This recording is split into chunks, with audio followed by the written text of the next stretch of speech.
A boy was selling his toys on the street to help his sick father.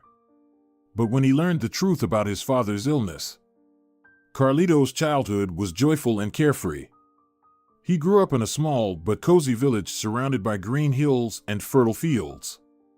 His days were filled with sunshine, games, and adventures that he and his friends, equally carefree boys, created together.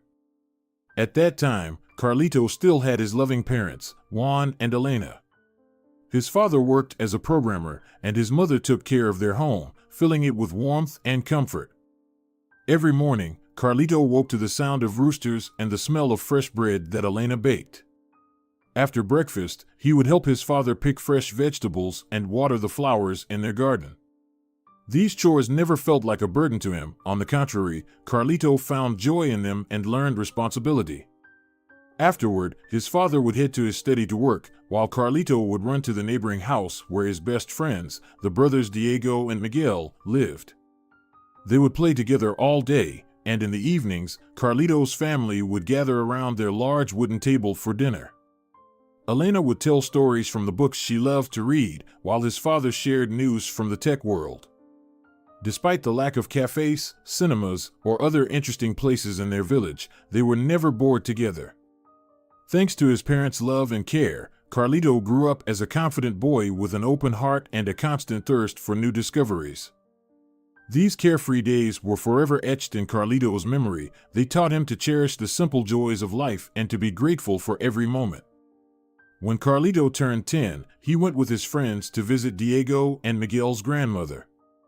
She was very old and lived by the sea. Carlito's mother was reluctant to let him go, but he desperately wanted to see the real waves and play in them. Carlito's father persuaded Elena to allow him to go with his friends and their parents, and she reluctantly agreed. She didn't tell her husband about the ominous feeling that troubled her. Carlito spent wonderful weeks by the sea, but when he returned, he didn't find his mother at home. His father looked tired and downcast. "Dad, what happened?" Carlito asked anxiously. "Where's Mom?" His father shook his head and sighed sadly in response. "Mom left. She's going to live in the capital now," he replied quietly. "But why?" Carlito was stunned. "Did she leave us?" He couldn't believe what he was hearing. "Dad's going to say it's just a joke," he thought confidently. However, there wasn't a trace of a smile on his father's face. She went to her sister Maria, who suddenly fell ill. "She needs care," Juan replied, looking away. "Is that true, Dad?" Carlito asked, unable to believe it. "Mom will come back as soon as Aunt Maria gets better?" Juan nodded silently and sat down at his computer. Carlito didn't know what to think, but he realized his father wasn't going to tell him anything else. He went to his room and cried out of disappointment, hurt, and fear. Then Carlito picked up his favorite book, which his mother often read to him, and felt a bit calmer. He flipped through the pages and could almost smell Elena's hands. "I hope Dad is telling the truth," the boy sighed. "And that Mom will come back soon." Despite Elena's absence, life in Carlito's home continued peacefully. He gradually got used to preparing his own breakfast since his father was almost always at the computer. A couple of months passed. Juan ate little and slept only 3 to 4 hours a day. His eyes were constantly red, and his face had become gaunt and thin. Carlito saw that his father was going through some inner turmoil but didn't dare to question him.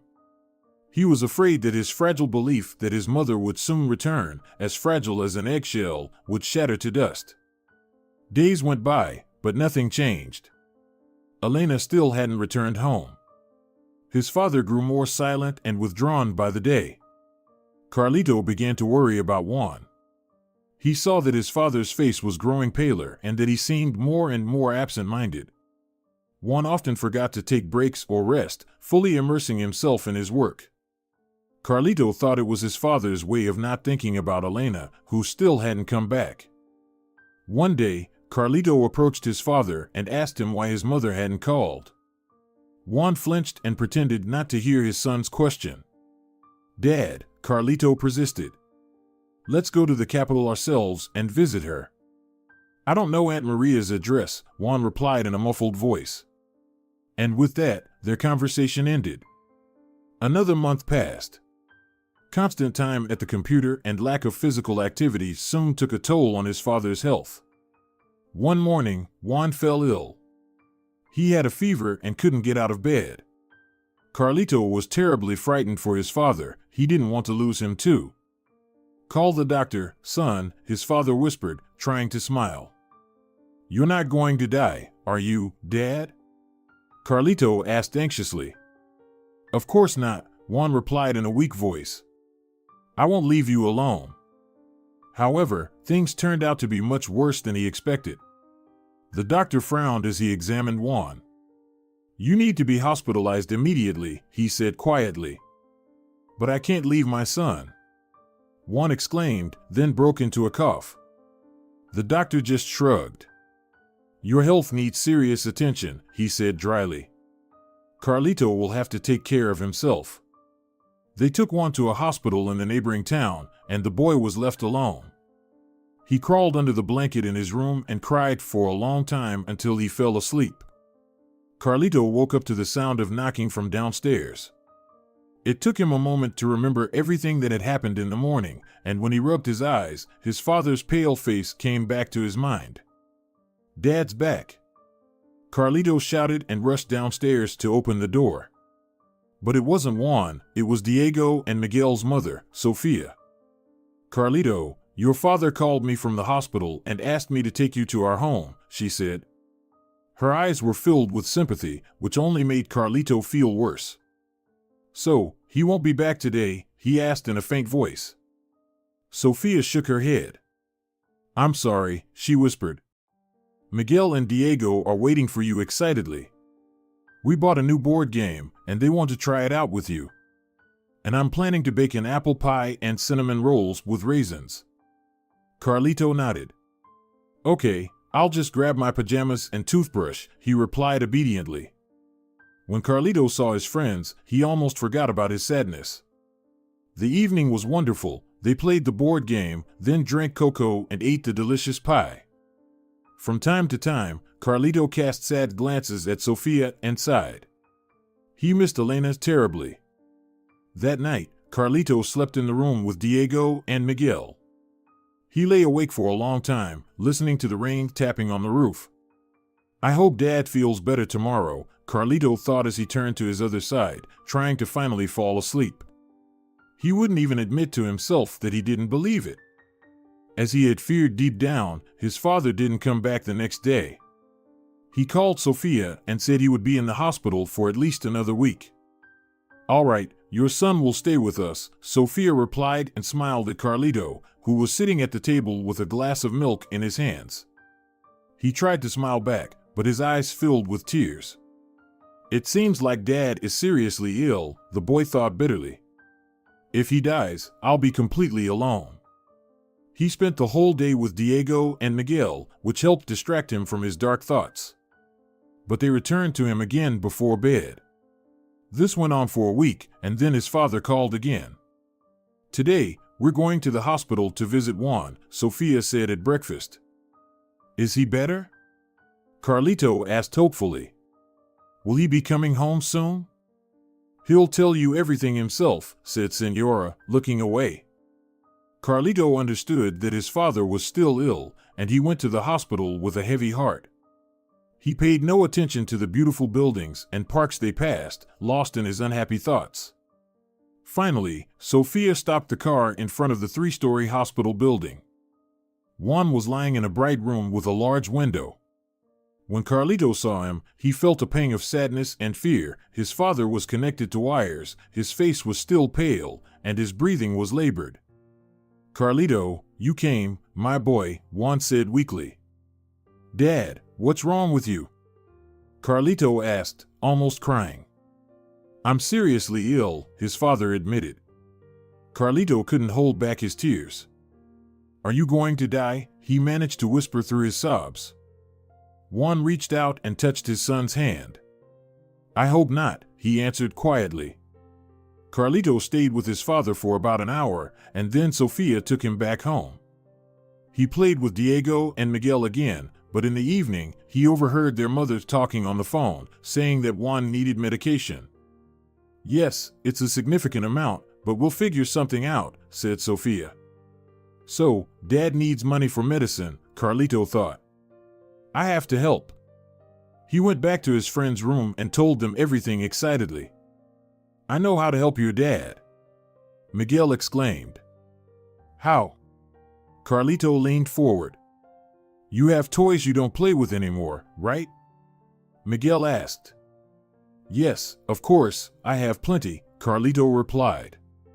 "Then you could sell them on the street," Miguel suggested.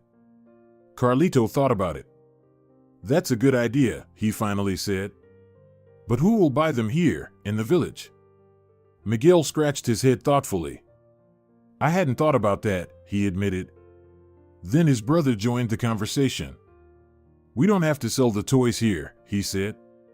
"We'll ask Mom to take us to the city." "Exactly." Carlito and Miguel agreed. "We'll help you," Diego smiled. "We also have toys and children's books we've outgrown." Carlito felt like jumping with joy. "How lucky I am to have such wonderful friends," he thought gratefully. The next day, he went home to pick out toys to sell. He filled an entire bag and put a few books he hadn't read in a while on top. He decided to keep the book his mom used to read to him. It still held her scent. Sofia, Miguel, and Diego were already waiting for him in the car. Carlito got into the back seat, and they drove to the city. Sofia dropped them off at a beautiful park, where the boys set out their toys on one of the benches. "Toys, toys, toys for sale!" Carlito began to shout. Children ran up from all directions. They eagerly picked up the toys and examined them closely. Some kids came with their parents and immediately began pleading for something to be bought. Carlito managed to sell a few toy cars, and Diego sold a stuffed elephant and a book about robots. By the time Sofia came to pick them up, the boys had a small amount of money, which they placed in a separate box labeled for Carlito's dad. "You worked hard," Sofia smiled when the boys showed her the bills and coins they'd earned. "Now it's time for lunch." She took them to a cozy cafe near the park and ordered pizza and juice for them. Carlito realized he was starving. They all dove into the food and ate in silence for a while. When the pizza was finished, Sofia suggested that Carlito visit the hospital to see Juan. The boy eagerly agreed. He already missed his father. He shared his success with him and said he would do everything to help him recover. That night, Carlito fell asleep with a firm belief that everything would be all right. This continued for several weeks. Every weekend, the kids and Sofia would go to the city to sell toys. Carlito felt that they had managed to save quite a bit and eagerly awaited the moment he could give the money to his father. After lunch, as usual, they visited the hospital. Juan was still pale, but Carlito was sure he would get better soon. His father smiled when his son handed him the box. "We earned this money for you," Carlito said proudly. Juan's hands trembled when he heard this. "I'm so touched that you care about me," he said, a tear sliding down his unshaven cheek. "Don't cry, Dad," Carlito exclaimed. "Now you'll get better very soon." Juan just nodded in response. Half an hour later, the doctor entered the room. "Unfortunately, it's time for you to leave, Carlito," he told the boy. Carlito got up obediently, said goodbye to his father, and left the room. Noticing that his shoelace was untied, he bent down, and at that moment, he overheard the doctor's voice. "There is no hope," the doctor said quietly, but to Carlito, it sounded louder than a clap of thunder. His vision darkened, and he staggered, almost falling. "So, Dad is really going to die?" Carlito thought, horrified. He rushed to the stairs, wiping his tears as he went. By the time he got in the car, he had already made a decision. "How's Juan?" Sofia asked. "He's better," Carlito replied in a choked voice. Sofia was focused on the road, and Miguel and Diego were playing on a phone, so no one noticed the boy's state. When they got home, Carlito said he needed to go to his place to pick up some things. Sophia nodded. Just don't be too long, she warned. Dinner will be in an hour. Carlito walked home as if in a daze. He unlocked the door and went up to his room. He stood there for a while, looking at his bed and desk with his notebooks and pens. Then he took a backpack and packed a few clean t-shirts, pants, and socks. Next, he took his piggy bank, which he had forgotten about, and broke it open. He gathered the coins and put them in his wallet. Then he picked up the framed photo of his mother from his desk and left his room. After locking the door, he walked in the opposite direction from his friend's house.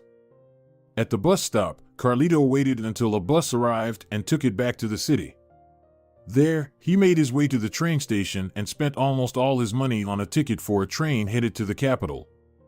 Taking his seat, he sighed and mentally said goodbye to his friends and their kind mother. "I'm sorry, but I won't be there for dinner," Carlito whispered softly. The train started moving, and he watched the houses and trees outside the window, which gradually gave way to fields. Then Carlito lay down and closed his eyes. "I will find you, Mom," he thought before falling asleep. When Carlito opened his eyes, it was early morning. The rhythmic clattering of the train wheels was soothing, but he forced himself to sit up. "Where are we?" he asked an elderly gentleman sitting across from him. "We're approaching the capital. We'll be there in about 40 minutes. Carlito nodded and looked out the window. His stomach growled loudly, and he feared the whole train car might have heard it. "Are you hungry?" the gentleman asked with a smile. Carlito nodded sheepishly. "I have a ham sandwich and some nuts," the elderly man said, rustling through his bag to pull out the food. Carlito felt grateful. "It's delicious," he said with his mouth full. The elderly man smiled in return. "Eat up," he replied, and Carlito noticed the kindness in his eyes. "How lucky I am to have this neighbor," he thought. "I think it's a good sign. I hope I'll find my mom easily." Finally, the train arrived at the station. The elderly man said goodbye to Carlito and disappeared into the crowd. Carlito was left all alone. He didn't know where to go, so he decided to simply leave the station building. Once outside, he found himself on a bustling square full of people. Carlito thought he was lucky once again, hoping that someone would help him find his mom. He didn't understand yet that the capital was enormous, and this wouldn't be as easy as he thought. He stopped in the center of the square and took out a photo of Elena from his backpack. Gazing at it lovingly, he began walking around, asking everyone he met if they knew where his mother lived. But the passers-by only shook their heads.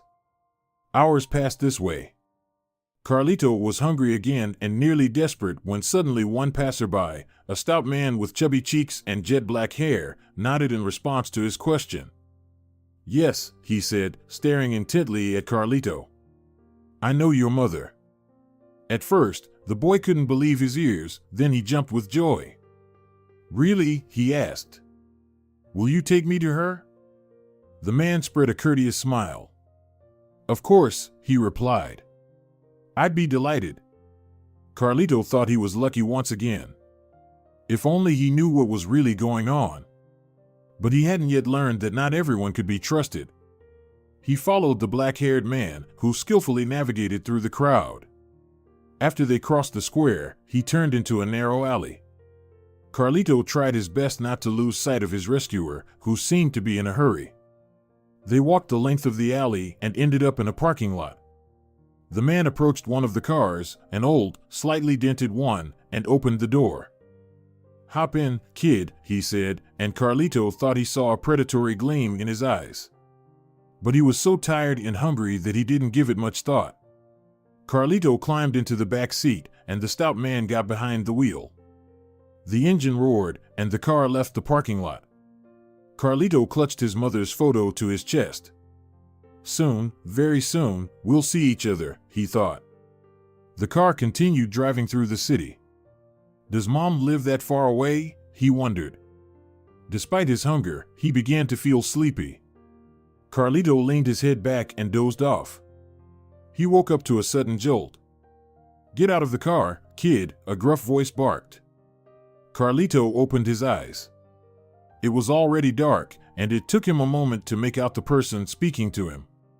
As his eyes adjusted to the darkness, he saw a tall man with enormous tattooed arms standing in front of him. Carlito swallowed hard and began to climb out of the car. "Where have you taken me?" he dared to ask. "Where's my mom?" The big man laughed. "There's no mom here," he scoffed through laughter. "Just a bunch of kids you'll be meeting soon." "But how?" Carlito said, nearly in tears. "The man I met in the square said he'd take me to my mom." Another round of laughter erupted.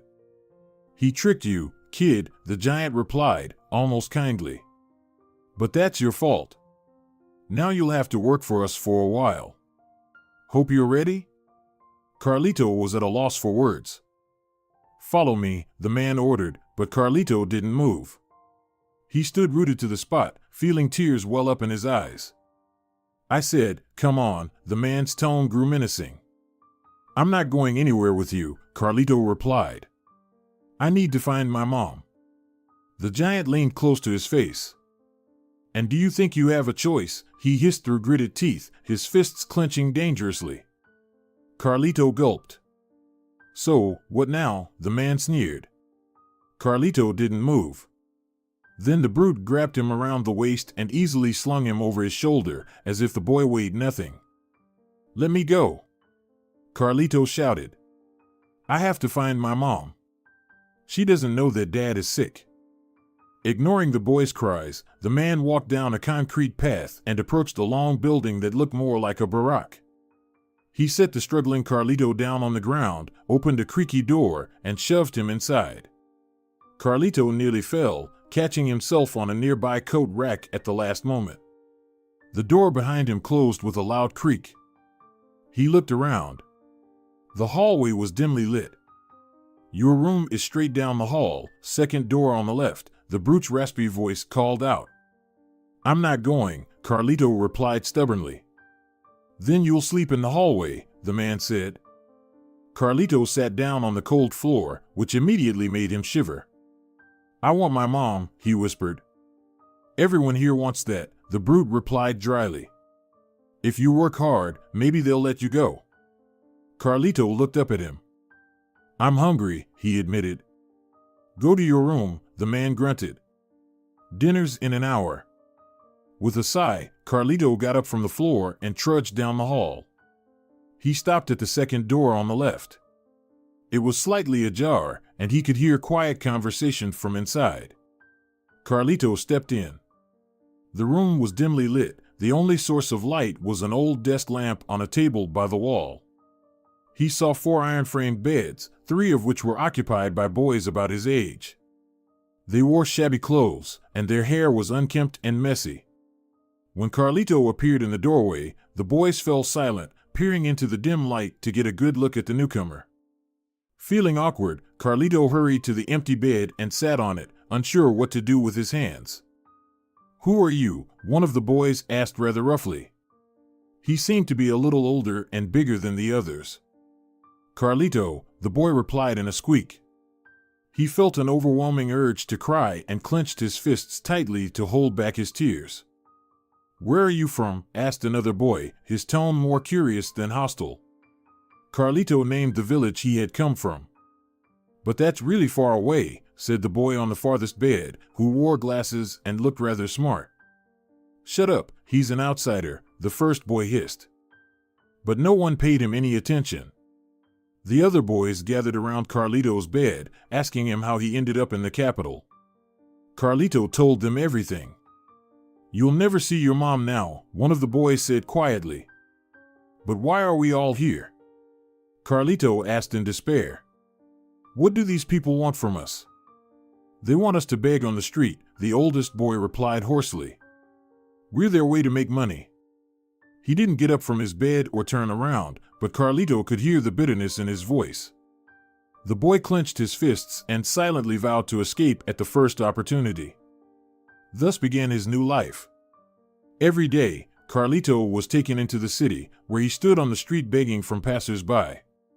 Whether the sun was shining or it was raining didn't matter. The boy and the others had to stay on their feet for over 8 hours. In exchange, they were given 3 meals a day and a roof over their heads. All Carlito could think about was escape. However, it wasn't easy to pull off. Adults constantly watched over the boys. If anyone tried to run, they were quickly brought back. Besides, many had long since given up any attempts, believing life on the street would only be worse. Almost all the kids were orphans and had nowhere else to go. But not Carlito. Every night he dreamed of freedom. He was constantly devising escape plans and was ready to take any chance to slip away. He dreamed of Elena waiting for him with tears in her eyes, and he couldn't think of anything else but their upcoming happy reunion. This thought gave Carlito strength. Every morning, he woke up with hope in his heart. 3 years passed this way. During that time, Carlito tried to escape many times, but he was never successful. One day, Carlito stood on the corner of a busy street, holding a hat into which passers-by tossed small coins. It was nearing noon, and the heat was intense. Carlito had sandwiches and a bottle of juice with him. Feeling hungry, he decided to take a break and eat in a nearby park, where he could shelter from the scorching sun under the trees. When Carlito sat on one of the benches by the fountain, he noticed a girl of about 13 sitting on the nearby bench. She was dressed very modestly and looked tired and hungry. In her pale blue eyes, Carlito saw sadness. It was clear she needed help. Carlito got up from his bench and approached her. "Are you hungry?" he asked. The girl flinched in fear and looked up at Carlito. "A little," she replied. "But I don't have any money to buy food." Carlito held out a sandwich to her. "Here, take this." "It's all I have," he said. "Thank you," the girl whispered in response. As she devoured the food, Carlito realized he hadn't been mistaken. She hadn't eaten in a while. He sat down next to her and poured some juice into a crumpled paper cup. "Here, drink this," he said, handing her the cup. She nodded and drank the juice greedily. "What happened to you? Why are you here alone?" Carlito asked. "I ran away from the orphanage," the girl admitted. "It was yesterday. I spent the night here, in the park." Carlito couldn't believe his ears. He couldn't even imagine such a thing. The boy felt deeply worried for her. "Weren't you scared?" he asked. The girl's eyes widened in horror. "Yes, I was terribly scared and barely slept. Plus, I was really cold." "But why did you run away?" Carlito murmured. "Because they don't let me do anything there," the girl replied. "I have to follow a silly schedule. And the others bully me." Carlito fell silent, thinking about her words. "She's a bit spoiled and headstrong," he thought. "But there's something about her." He realized they had a lot in common. Both of them wanted to escape, only he hadn't succeeded yet. "What's your name?" he asked. "Rebecca," she replied. "And yours?" Carlito said his name and told her how he ended up in the capital and what he was doing here. "So, you want to escape from these people?" Rebecca asked thoughtfully. Carlito nodded. "Yes, I've been trying for years." "I've tried a few times," he replied. "And?" Rebecca squinted, looking him in the eye. "It didn't work," Carlito answered bitterly. "They always caught me and brought me back." "Listen," the girl said suddenly. "I know how to help you." Carlito looked at her as if she were crazy. "How?" he asked. "There's a way," she replied, and for a moment, he thought he detected a hint of sadness in her voice. "It's dangerous. If they catch us, you'll have to beg on the street too," he warned. "They won't catch us," Rebecca replied confidently. She didn't seem to understand how serious this was. Carlito shook his head. As tempting as Rebecca's idea sounded, he couldn't agree to it. "You need to go back. They're looking for you," he said firmly. "It's the best choice." "No way," Rebecca replied. "They don't care about me." She stood up, threw the sandwich wrapper into a trash can, and tugged on Carlito's sleeve. "Come on," she exclaimed. "Where?" Carlito asked, confused. You'll see, the girl called over her shoulder. Carlito tried to resist, but Rebecca was surprisingly persistent and even quite strong. She managed to pull him into an artificial maze of hedges. They definitely won't catch us here, she whispered. Carlito thought she might stop, but Rebecca kept leading him further. We need to hide well, she murmured. Finally, they reached the heart of the maze, and only then did Rebecca calm down and release Carlito's sleeve. The key is to stay really quiet, she said. How do you know about this place? Carlito asked in amazement as he sat down on the grass beside her. I used to hide here as a child, she replied thoughtfully. He could see that she was recalling something with sadness and bitterness. From your parents? Carlito asked, but she stayed silent. He understood she didn't want to answer. He closed his eyes and once again pictured his mother. I hope you haven't forgotten me, he whispered to Elena in his mind. He was scared, but he believed that maybe, just maybe, this time he would succeed.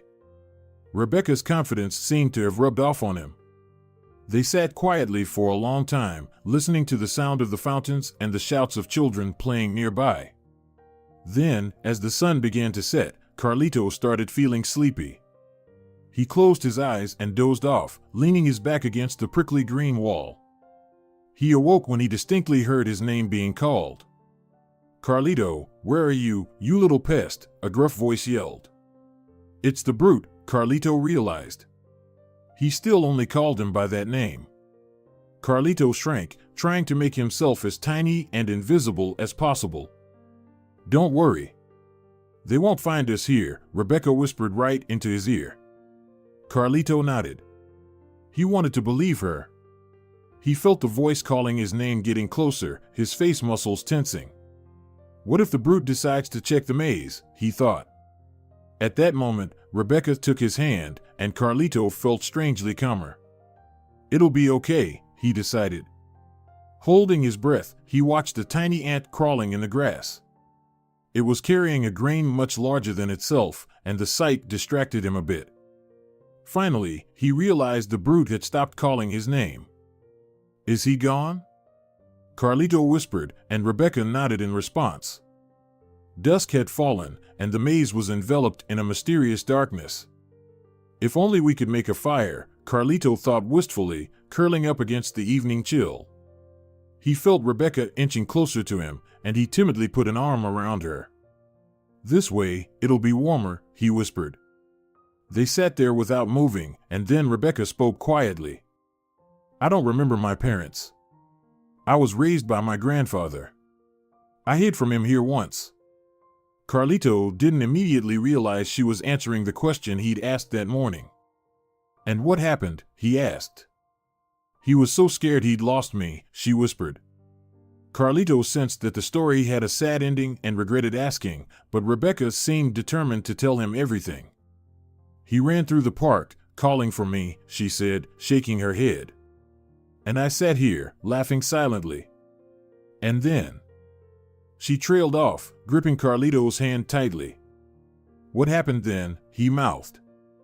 It was really hot, Rebecca said, barely holding back tears. And Grandpa didn't feel well. They took him to the hospital, and he passed away. That's how I ended up in the orphanage. After saying this, Rebecca couldn't hold back her tears. Carlito hugged her, gently stroking her hair until she calmed down and fell asleep. Carlito breathed in the faint scent from Rebecca and silently promised himself he would never let anyone hurt her. When morning came, Carlito and Rebecca were damp from the dew. Shivering, they crawled out of the maze and left the park.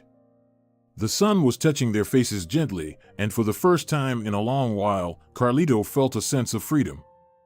But he couldn't feel completely at ease. He kept looking around, afraid that at any moment, the brute would appear and drag him back to the life he desperately wanted to leave behind.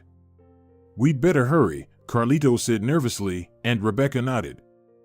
We need to get on a bus and go to the station, she said decisively as they walked. But why? Carlito asked, confused. So they won't find us, she replied quickly. Carlito stopped in his tracks. "No, Rebecca, I can't do that," he replied. "I promised myself I'd find my mom. She's here somewhere, in the capital." Rebecca flashed him an angry look and grabbed his sleeve again. "And your pursuers are here too. The longer you're out in the open, the better chance they have to catch you." With that, she dragged Carlito along once more.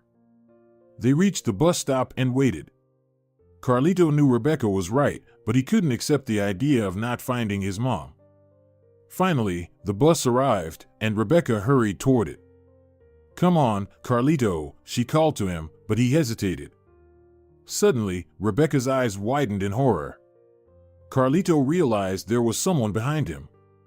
"Gotcha," came the brute's voice. Carlito knew he had to act fast. He dashed toward the bus doors, let Rebecca go in first, and jumped onto the step himself.